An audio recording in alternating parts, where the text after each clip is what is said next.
So we're now going to look at a solar trough, which is used in concentrating solar power systems. And we'll examine a couple of ways ASAP allows us to create and analyze this type of geometry. We're going to start in the ASAP native environment using the biconic command, which allows us to create a surface with two different radius of curvatures in each of our primary axes and two different conic constants. In this case, we're creating a mirror surface, which is 5 meters across by 2.5 meters high. We have a focal length of 1.71 meters, and our conic constant is -1 for a parabolic surface. We can run the file, and in our 3D view, we can observe that we have created a parabolic trough. We've also added a receiver tube, which is typically used to collect the reflected solar energy, as well as a glass envelope, which is typically evacuated and surrounds the receiver tube. If we look at the 2D view, we'll see that we have created a collimated source of rays. This represents our solar source. We have traced those rays to our parabolic surface, and we're looking at just the reflected rays from the surface down to our receiver tube. If we magnify the image, we can see that all of the energy has been properly focused to our receiver, and in fact would come to a point focus where the receiver not there. Once we've completed the ray trace, ASAP allows us to quickly analyze where all of the energy has traveled in our system. And in this case, we can see that all of the energy has been collected at the receiver for a perfect parabolic trough.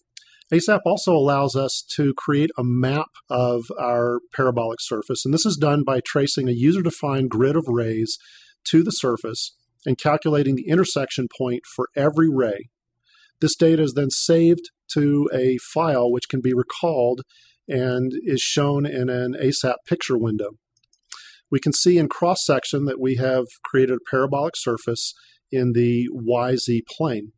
A second way that we can create this type of surface is to read in three-dimensional coordinate data. And we'll now look at an example in Excel where we've written a mathematical equation for a perfect parabolic trough surface. And to that surface, we're going to add, in this case, a sinusoidal deformation, which might actually represent data taken from either a fielded system or from the manufacturing line. And when we add those two surfaces together, we get a deformed parabolic surface. Now, in this case, because of the scale of the deformation, it's clearly very difficult to tell that our surface has been deformed. We can then take the three-dimensional coordinate data for those surfaces, and we can save that data in text file format. Here we have the X, Y, and Z coordinates for our perfect parabolic surface.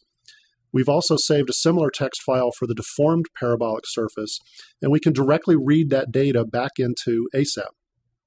Now, within ASAP, we can use the fitted command. The fitted command uses a singular value decomposition algorithm to fit through the three-dimensional coordinate data that we simply read into our program. When we run that file, we'll do the same analysis that we just completed for the biconic surface.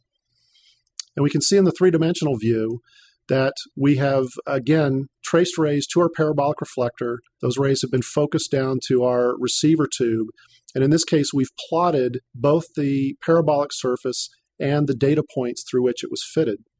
If we go to the two-dimensional view, we can again see that all of the energy has been properly focused down to the receiver, just as was done for the biconic surface.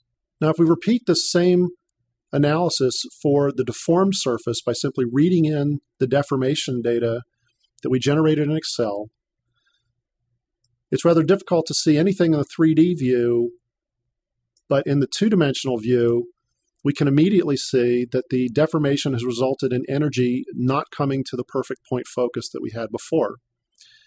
In fact, again, if we magnify the area around the receiver tube, we can actually see that a certain amount of our energy has completely missed the receiver.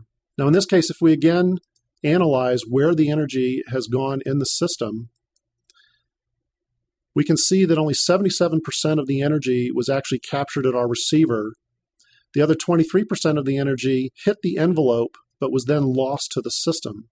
So in this case, ASAP has allowed us to quickly analyze the collection efficiency of the deformed parabolic trough.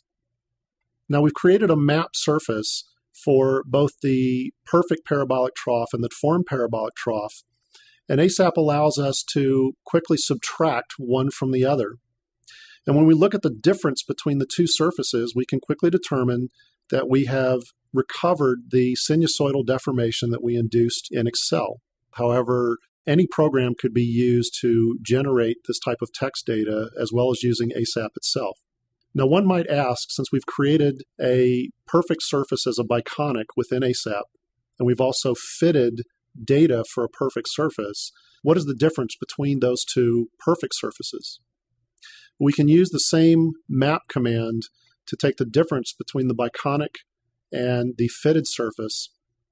And in this case, we can see that the scale of the data is approximately 80 nanometers. So we've created a mirror surface using two different methods in ASAP, that mirror being 5 meters across, and the difference in the two methods has resulted in an absolute magnitude of only 80 nanometers difference. So we can see that ASAP is a very powerful environment for designing new optical systems, as well as analyzing measured data from an as-built or fielded system.